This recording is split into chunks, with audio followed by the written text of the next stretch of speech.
esta es una reforma, desde luego, la más extensa que se ha hecho el Código Civil desde 1889, y luego la que va a producir un cambio más radical. Pero fíjense ustedes, porque normalmente las normas jurídicas lo que hacen es transformar la sociedad, lo que hacen es introducir valores en la sociedad, introducir ética en las relaciones económicas.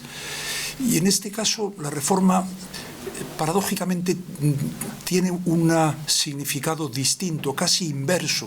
Es decir, la que está bien es la sociedad, la que está mal es el derecho. Es decir, las personas con discapacidad están muy bien cuidadas. En el caso de un marido con Alzheimer, está muy bien cuidado por su mujer. En el caso de los padres por los hijos, de los hijos por los padres, cuando hay un tipo de discapacidad, el que está mal es el derecho. Que el derecho lo que hace es marginarlos de la sociedad, sacarlos, en lugar de darles el apoyo que estas personas necesitan. La cosa es que estas ideas, de donde vienen, es de una convención de las Naciones Unidas del año 2006, que España ratificó en el año 2007 y que entró en vigor en el año 2008. Y claro, desde el momento en que una norma de derecho internacional, un tratado, una convención se publica, pues desde ese momento se convierte en derecho interno. Y claro, aquí se produjo un caos absoluto, porque precisamente el sistema que se tenía en España en todas las normas era el de la incapacitación, el de que una persona con cualquier grado de incapacidad que tuviera o de limitación que tenía, se la incapacitaba, en lugar de prestarle apoyo. Esto hizo que se modificaran muchísimas leyes. Hubo una primera ley del año 2011, que fíjense ustedes que ya es tarde, porque la convención es desde 2006. En el 2011 se modificaron 19 leyes. Fue una ley que se llamó de adaptación a la Convención de las Naciones Unidas sobre Derechos de Personas con Discapacidad. Claro, entre estas 19 leyes, imaginarán ustedes que son las más heterogéneas. La de la ley de la función militar, la ley del notariado, la ley de la contratación pública. Luego después se modificó el Código Penal en el año 2015, en el 2015 también se modificó la Ley de Jurisdicción Voluntaria.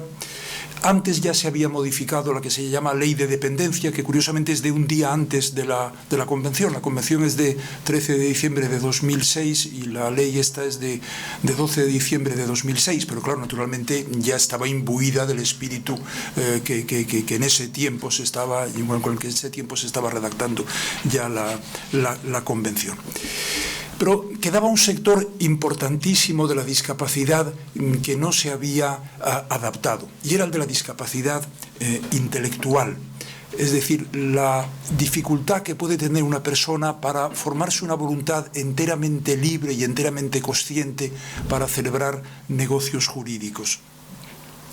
Y en esto ha consistido la reforma del Código Civil. Ha consistido sobre todo en redactar absolutamente de nuevo dos títulos del Código Civil, el título 9, que lleva el epígrafe de la incapacitación, y el título 10, que lleva el título de la tutela y la curatela de los menores y los discapacitados, y luego muchos preceptos del Código Civil, muchos que hablan en algún momento de incapacidad o de incapacitados.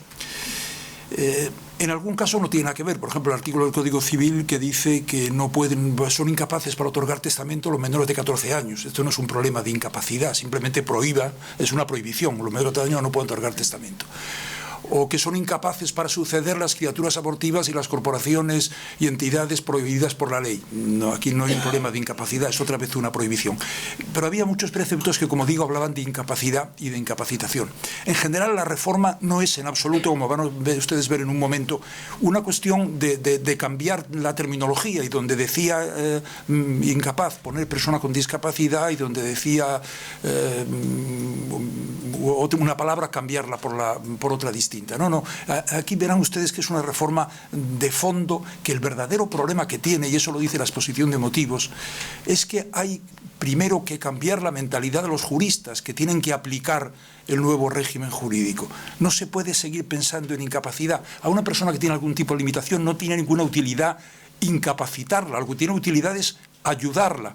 Ahora la Real Academia de Ciencias Morales y Políticas está preparando una gran enciclopedia de temas sociales, y recibí esta semana un correo electrónico pidiéndome que redactara la palabra incapacidad. Lo cual revela cómo estamos todavía en la mente de que a las personas con incapacidad hay que limitarles su actuación de alguna manera, cuando no hay que hacer nada respecto de ellos, no hay que incapacitarlos. El problema recae sobre las personas que tienen que ayudarlas, no sobre la persona que tenga algún tipo de discapacidad. Fíjense ustedes, partimos de una situación verdaderamente grave. Lo que se ha hecho siempre con las personas con discapacidad ha sido marginarlas. Hay una célebre monografía del profesor Rodrigo Berkovich que se llama La marginación de los locos. Esto es lo que ha hecho la sociedad. Cuando una persona tiene discapacidad le molesta, entonces lo que hace es orillarla. Fíjense ustedes, hay un decreto que es de 3 de julio del 31 que revela mucho la mentalidad habitual en este tema de la discapacidad. Este decreto del año 31 utilizo la terminología que utiliza el propio decreto. Cuando a un loco se le quiera internar en un manicomio, en este caso hay que mandar un escrito al juez de primera instancia. El juez de primera instancia envía un duplicado sellado.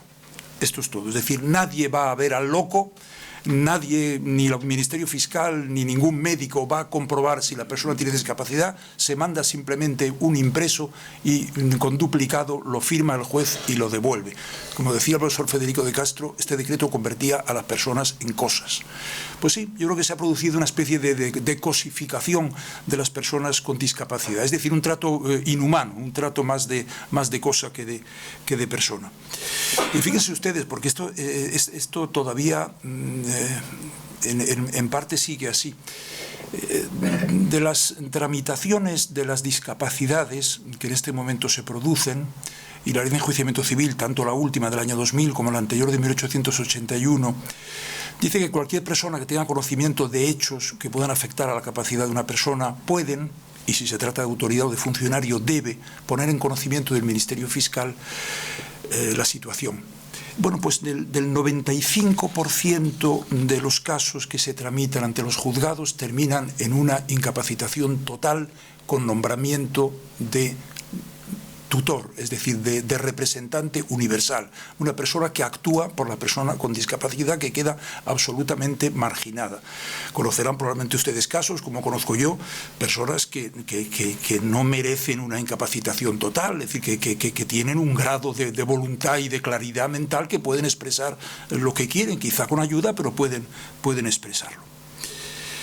Por eso la Convención ha sido un gran avance y, como ha dicho una sentencia del Tribunal Supremo de 26 de abril de 2009, a las personas con discapacidad no hay que darles no hay que establecer un sistema de exclusión, sino un sistema de protección. Y además, fíjense ustedes que es una protección esta muy especial, porque es una protección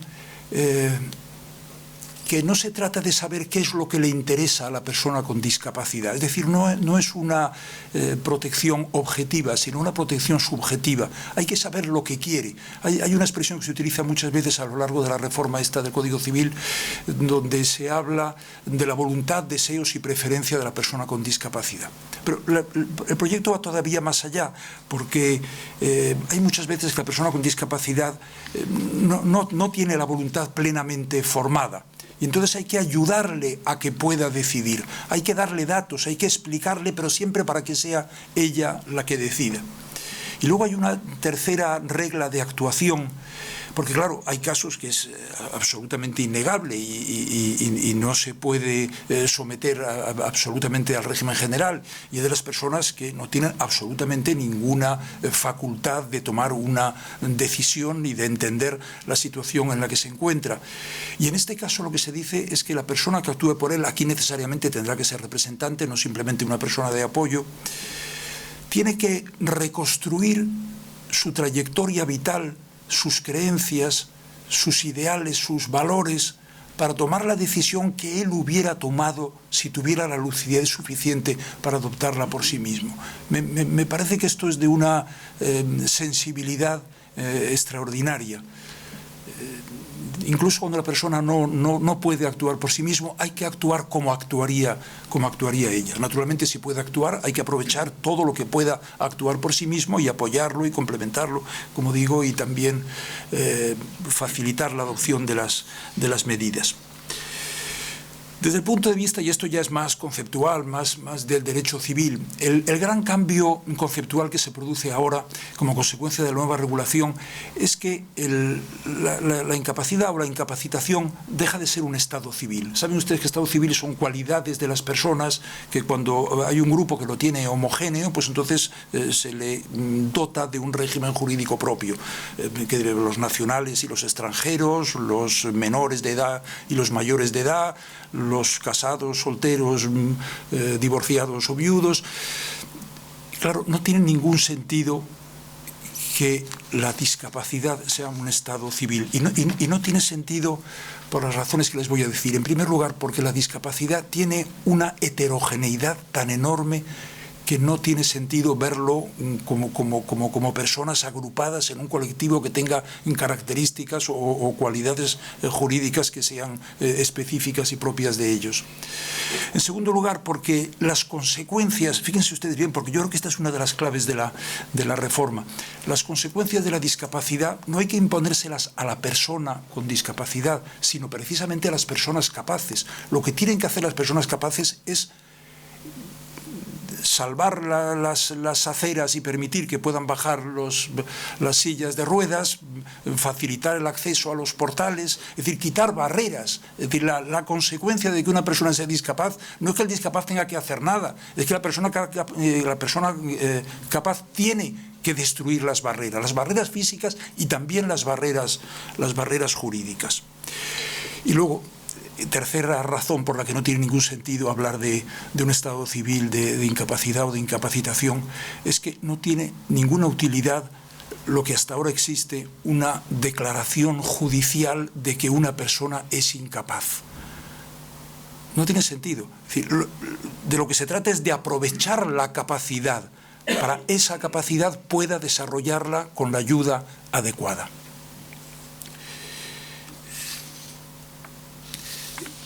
Como decía la profesora María Emilia Casas, el proyecto lo hemos elaborado en la Comisión de Codificación a lo largo de varios años, porque hasta nosotros mismos hemos tenido que captar el cambio de orientación tan radical que supone el espíritu de la Convención en relación con las ideas que tiene nuestro Código Civil del siglo XIX.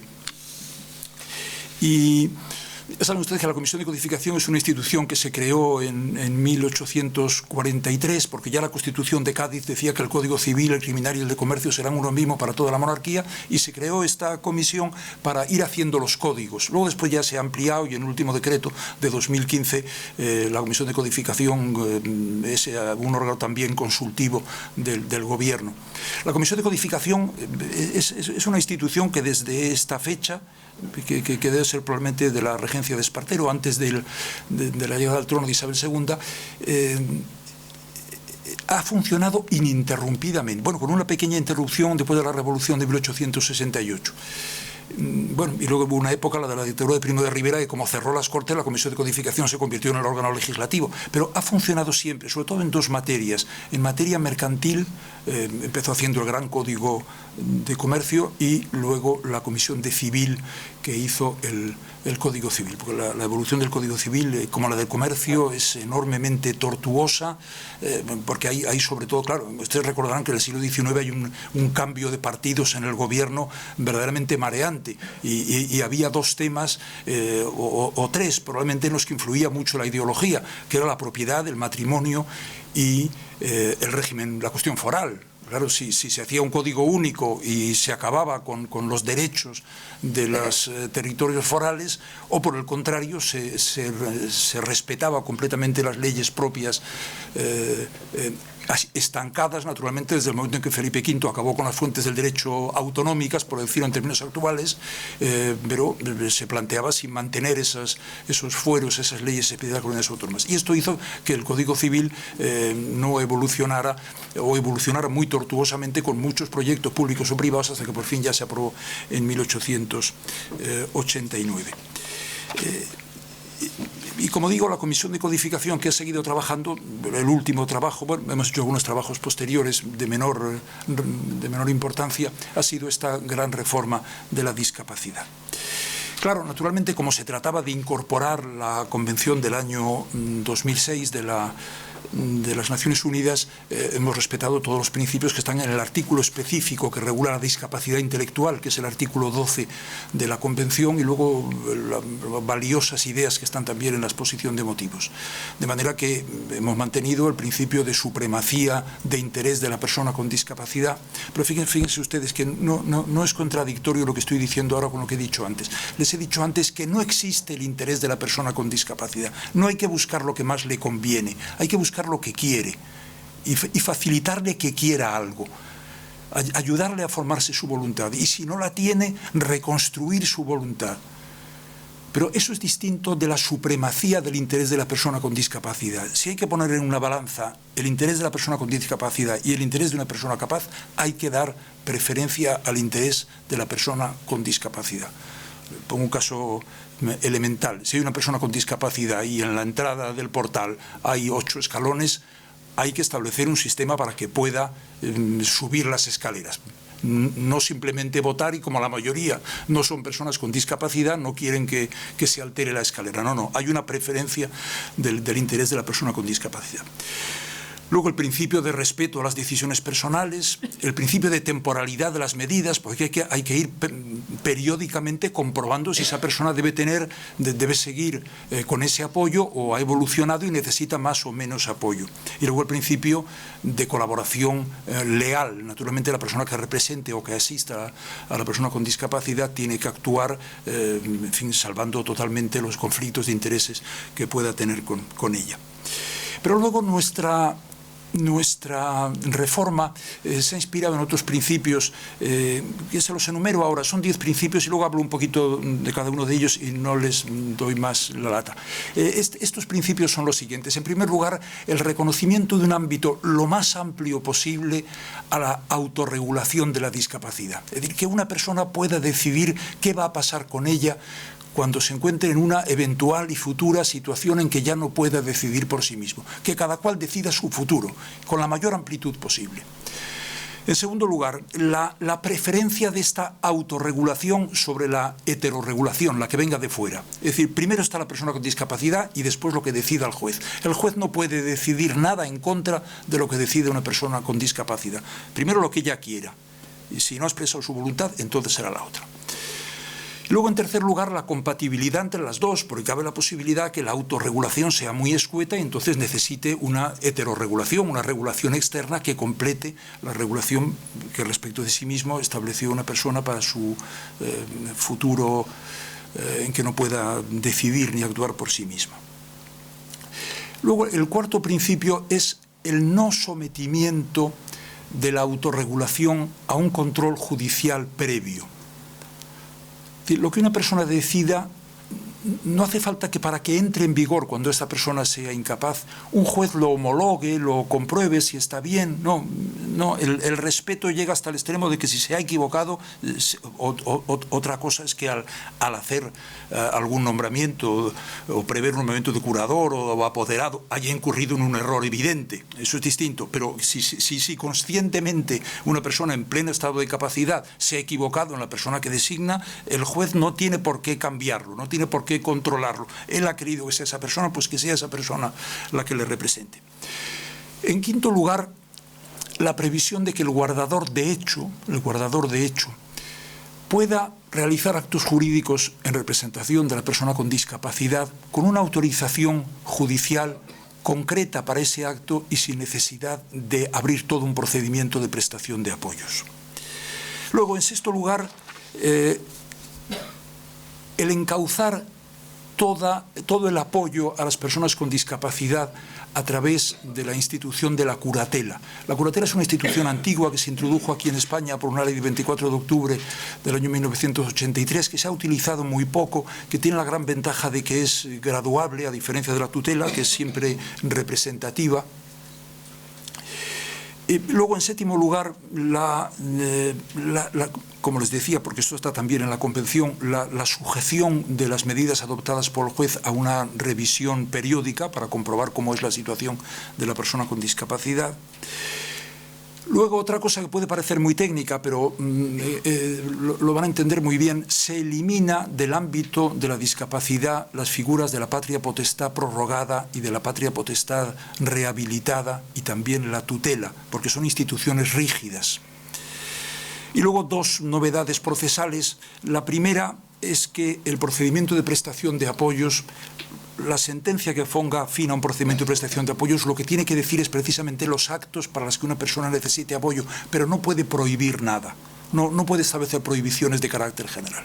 Y luego, por último, hay que romper, o se trata de romper como décimo y último principio, el esquema procesal tradicional en materia de discapacidad. No tiene sentido que haya un demandante y un demandado. La persona con discapacidad no tiene por qué ser un demandado. Hay que ir a un sistema de mesa redonda donde colaboren con el juez especialistas del ámbito sanitario, del ámbito de la asistencia social, y entre todos adopten la situación que más le convenga a la persona. Les digo cuatro cosas de estos principios que les he dicho. En primer lugar, el ámbito de la autorregulación. Hemos previsto una cosa que ya está ahora y que se está utilizando muchísimo, que está en el reglamento notarial y está también en el Código Civil, que es el poder preventivo, que es enormemente útil. Una persona otorga poder ahora y lo puede hacer de dos maneras. Es un poder que tenga eficacia actual y se prorrogue también cuando llega a una situación de discapacidad, o un poder que empiece a producir efecto en el momento en que tenga discapacidad. Ya digo que esta es una figura que ahora regulamos con más detalle, pero que está en el Código Civil actual. Otro mecanismo de autorregulación es prever el nombramiento de curador de una persona concreta, lo que se llama la autocuratela. No es que la persona con discapacidad nombre curador, porque el curador tiene que nombrarlo el juez, pero el juez no puede apartarse de la designación que haya previsto la persona para sí mismo, salvo que haya alguna causa grave que lo justifique. Y luego hemos dejado un cajón desastre para que quepa la posibilidad de cualquier cosa, que hemos llamado la escritura de previsión de apoyos a la persona o los bienes. Es decir, que una persona pueda adoptar cualquier tipo de decisión que quiera, aunque no nombre curador, aunque no nombre apoderado, que diga lo que quiera respecto de su futuro. Y luego también habría aquí en este ámbito otra figura. Lo que pasa es que esta es más del mundo sanitario, está en la ley de sanidad, y que es la figura de las instrucciones previas, pero esta se refiere más bien al tratamiento médico y al cuidado que una persona quiere que se le preste. Como les decía, el segundo gran principio es la absoluta preferencia de la autorregulación sobre la regulación. Hay que dar absoluta preferencia a lo que una persona quiera para su futuro que lo que un juez pueda querer respecto de esa persona concreta.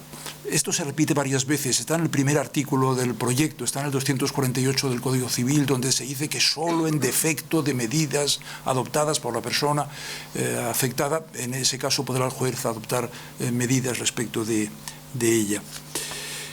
Luego, como les decía, las medidas de autorregulación pueden coexistir con las de heterorregulación, es decir, las de la persona afectada con las que el juez decida, porque imagínense que lo que ha hecho es dar un poder para vender. Claro, eso no abarca todo lo posible en negocios jurídicos que una persona pueda realizar. Y entonces el juez puede nombrar un curador que sería el que haría todo menos eso, que es lo que la persona ha previsto respecto de sí misma. Con una particularidad, y es que normalmente el apoderado legal puede derogar, el representante legal puede derogar un poder voluntario, pero en este caso no lo hemos permitido. Es decir, el curador que nombre el juez no puede revocar el poder que dio una persona para sí mismo, para su situación de discapacidad, salvo que incurra en alguna de las causas en que no puede actuar el curador. En este caso es lógico, es decir, si al propio curador se le aplican unas normas precisamente en beneficio de la persona con discapacidad, pues es lógico que se aplique también al apoderado.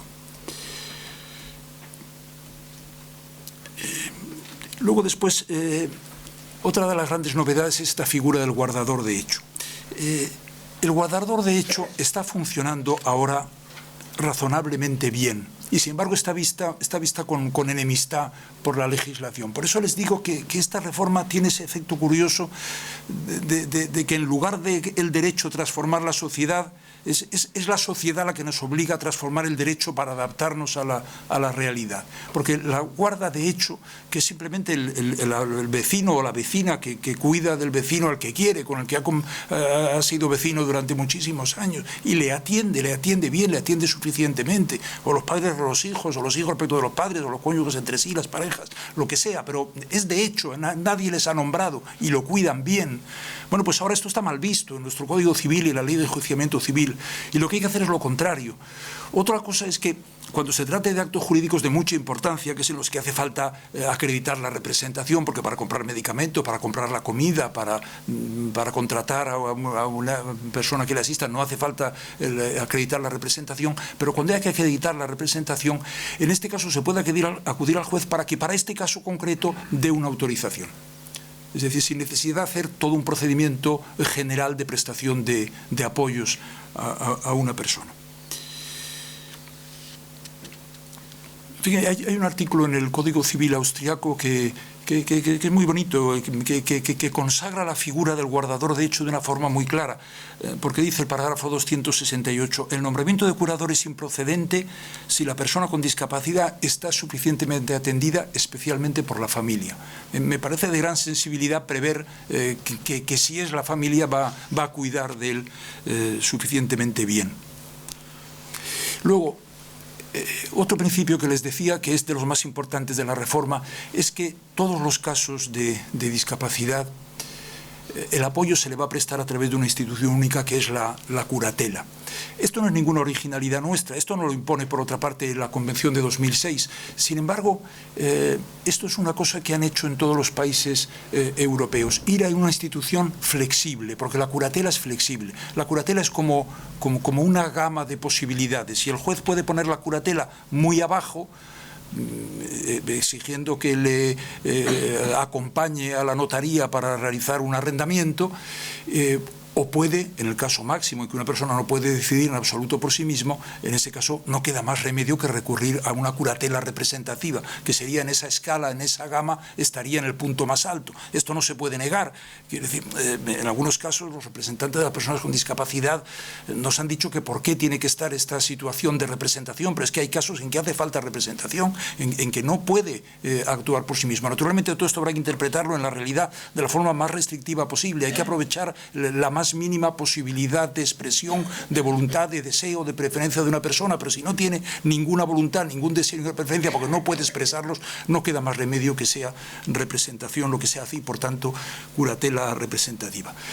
Como les digo, esto ha pasado en todas partes. En Alemania, lo que llamaban la tutela, la Vormundschaft, se ha quedado ahora solamente para los menores. Lo mismo que hemos hecho nosotros. Ahora ya la tutela se ha quedado solamente para los menores. Y luego, para lo otro, crean una figura nueva de asistencia jurídica, lo que llaman la Rechtliche Betreuung, en que se dice que el asistente, el Betreuer, tiene que cumplir la voluntad y los deseos, lo mismo que decimos nosotros en su terminología respecto del Betreute, respecto de la persona asistida. En el caso del derecho suizo se han creado 4 clases de curatela, que es otra forma de flexibilizarlo. Se podría haber hecho una gama infinita, como es la nuestra ahora, y hablan de una curatela de acompañamiento, una curatela representativa, una curatela de colaboración y una curatela de ámbito general. Bueno, y así todo, en toda Europa es igual. En el ordenamiento austriaco se han inventado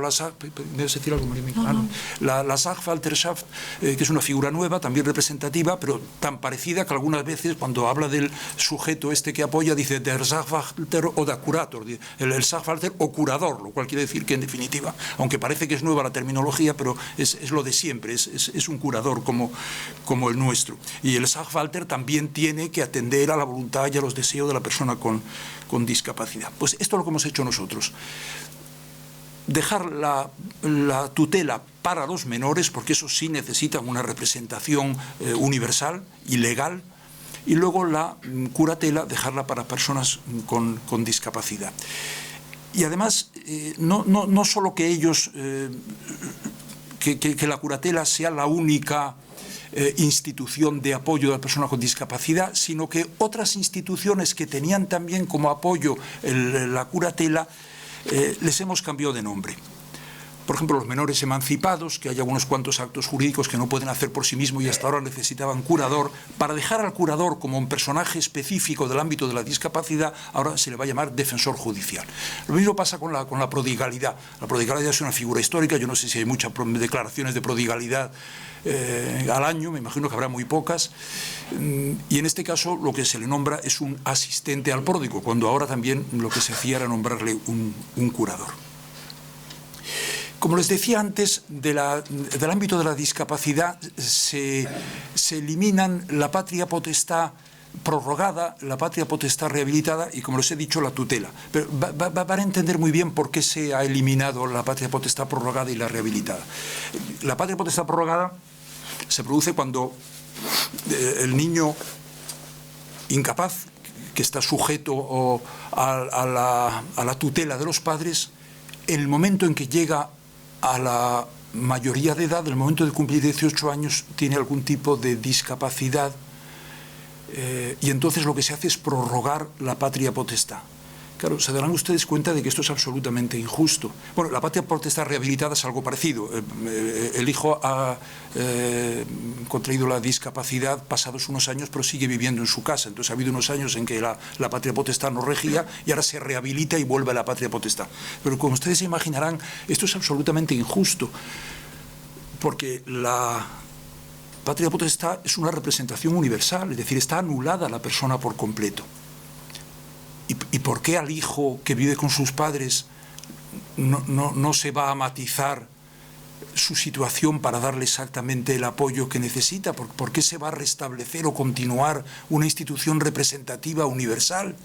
Lo lógico es que a los hijos, tanto en patria potestad prorrogada, tanto si la incapacidad se produce en el momento de entrada a la mayoría de edad, es decir, o después, se le somete al régimen general, es decir, que sea una curatela y que se vea exactamente la necesidad de apoyo que necesita. Porque lo que se pretende con la curatela es eso que les digo, que los jueces tengan delante una gama variable de posibilidades. De manera que necesariamente en cada caso tengan que ver cuál es el grado de discapacidad de cada persona. Y si es pequeña, que la ayuda sea pequeña. Y si es grande, que la ayuda sea grande. Es decir, que sea lo más sutil, que lo más exquisito el ajuste de la necesidad a la manera de subvenir esa necesidad, de la discapacidad al apoyo de la discapacidad.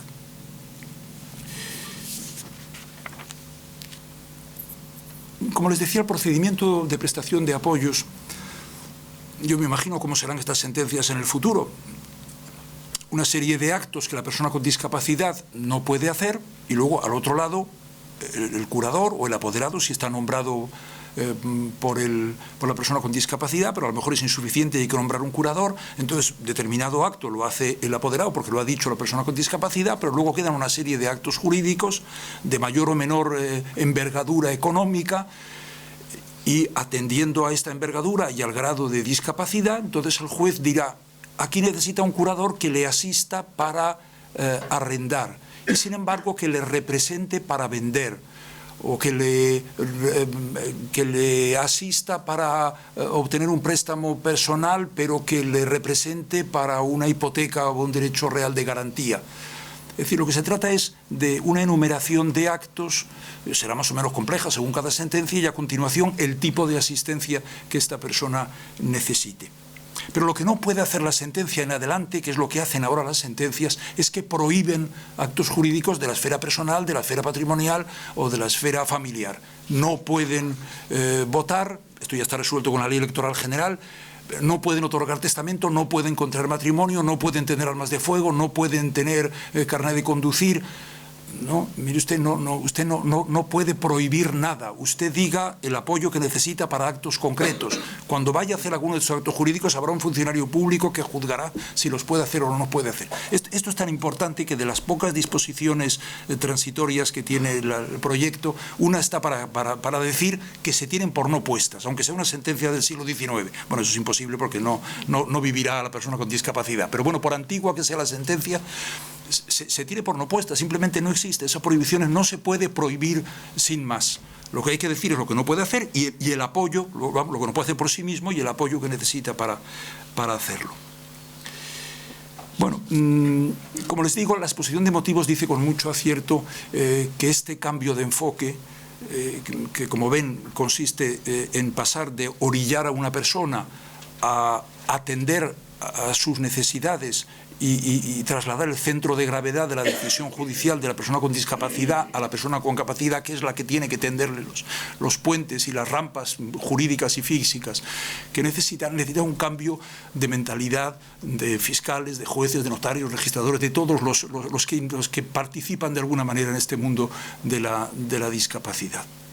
Y ahora, permítanme que les hable, para terminar y brevemente, si tengo un momentito más, de una cosa que me parece muy importante, y es algo que solamente está en la exposición de motivos. Es un párrafo para cuya redacción yo le he pedido ayuda a Victoria Camps, porque en realidad ella es la que introduce en España la doctrina de la ética del cuidado, que procede del feminismo norteamericano y sobre todo de dos grandes autores, de John Tronto y de Carol Gilligan. Se redactará en la exposición de motivos un párrafo que diga el valor del cuidado, el valor o el principio del cuidado, que está en alza en las sociedades democráticas actuales, tiene particular aplicación al ejercicio de la curatela. Todas las personas, y en especial las personas con discapacidad, requieren ser tratadas por las demás personas y por los poderes públicos con cuidado, es decir, con la atención que requiera su situación concreta. Fíjense, la ética del cuidado ha surgido del feminismo norteamericano, porque el cuidado ha sido una actividad femenina, y ha sido una actividad femenina porque las mujeres han sido dependientes, como han sido dependientes se han quedado en casa, y como se han quedado en casa han cuidado de los niños primero y después de los ancianos. Esto no es nada ontológico, esto no es nada sustancial. Las mujeres no son cuidadoras por naturaleza y el hombre descuidado por naturaleza, es absolutamente cultural, es decir, es un valor general el del cuidado. De manera que pero otra cosa indudable es que quienes prestan cuidado, no hay ninguna duda de que son mayoritariamente mujeres. Es decir, esto es una constatación sociológica. Es decir, hay más empleadas de hogar que empleados de hogar. Hay más personas que prestan asistencia, mujeres que prestan asistencia a personas con discapacidad que hombres. En las guarderías hay más mujeres que hombres. Es decir, cuando se trata de cuidado, sociológicamente no hay duda de que es así, pero eso no quiere decir que tengan más mínimo entronque ontológico. Por tanto, tanto el hombre como la mujer tienen un deber de cuidado.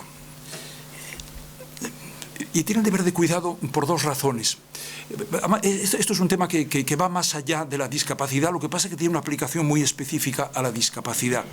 Todos somos interdependientes y todos somos vulnerables. Es decir, no hay una línea divisoria de personas que necesitan cuidado y personas que no necesitan cuidado. Todo el mundo, absolutamente todo el mundo. Para empezar, en dos momentos de la vida en que no hay duda, que es de niño y de anciano. Que ahí el cuidado, y luego en las circunstancias de enfermedad también hace falta.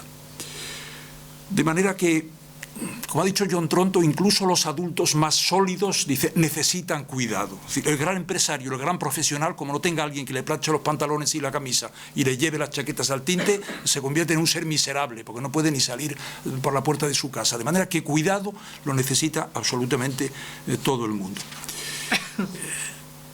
Por tanto, no se puede trazar una línea nítida, ni es útil ni debe hacerse de quién es dependiente y quién no es dependiente, porque la dependencia es una condición antropológica del hombre, que le seguirá mientras sea hombre sobre la tierra.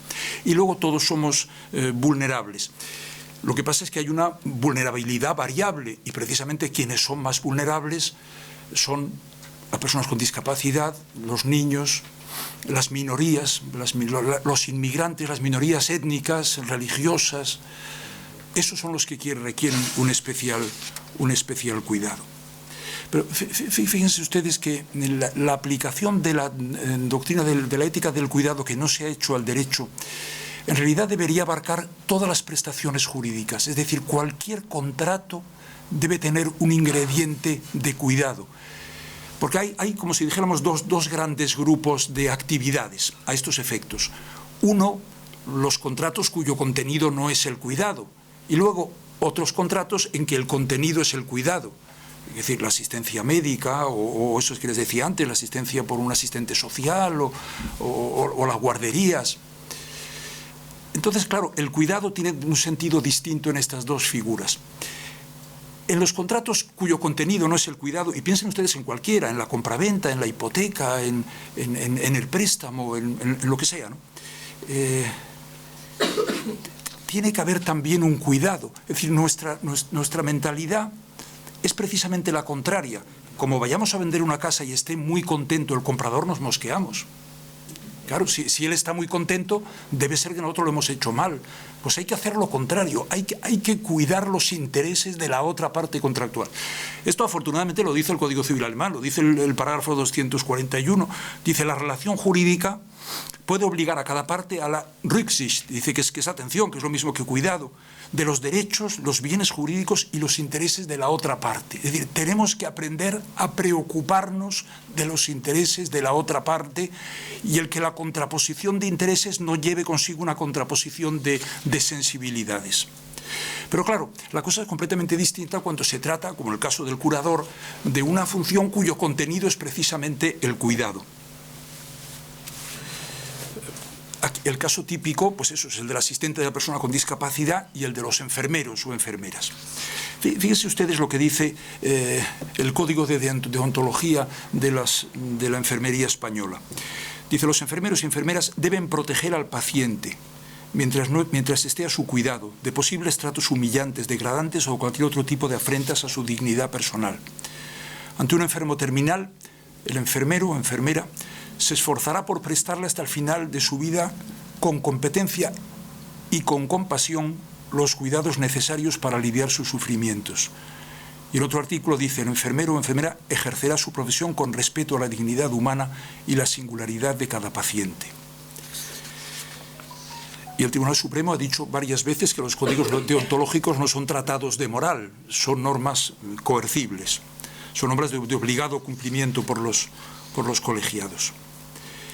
Pero es que luego hay un grado todavía mayor de cuidado cuando se trata de personas con discapacidad, y es que hay que tener, y esto lo dice nuestro propio proyecto, tiene que tener un trato personal con él. Es decir, la relación personal es esencial en el cuidado. La palabra, el diálogo, el saber qué quiere la persona con discapacidad, eso exige un trato personal.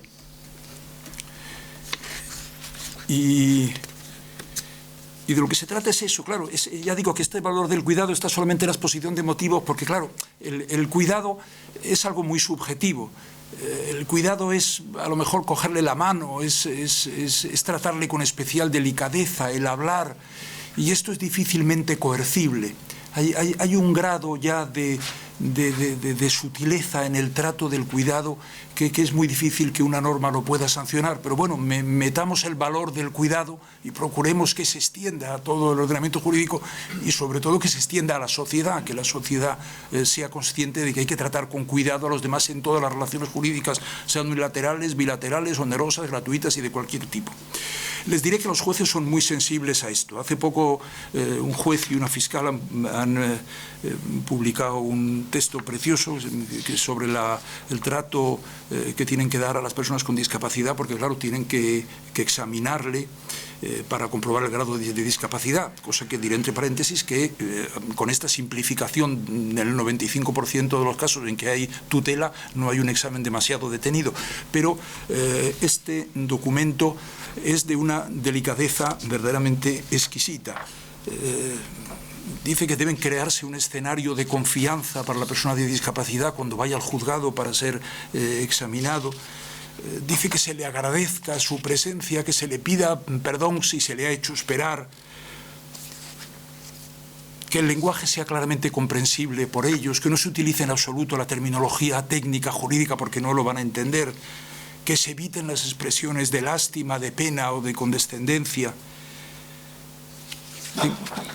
De manera que, como les digo, yo creo que la reforma es muy importante entender el cambio de orientación y es muy importante que en el trato con personas con discapacidad verdaderamente vaya calando esta idea del cuidado que es muy fecunda y muy enriquecedora para la sociedad. Y nada más, María Emilia. Muchas gracias.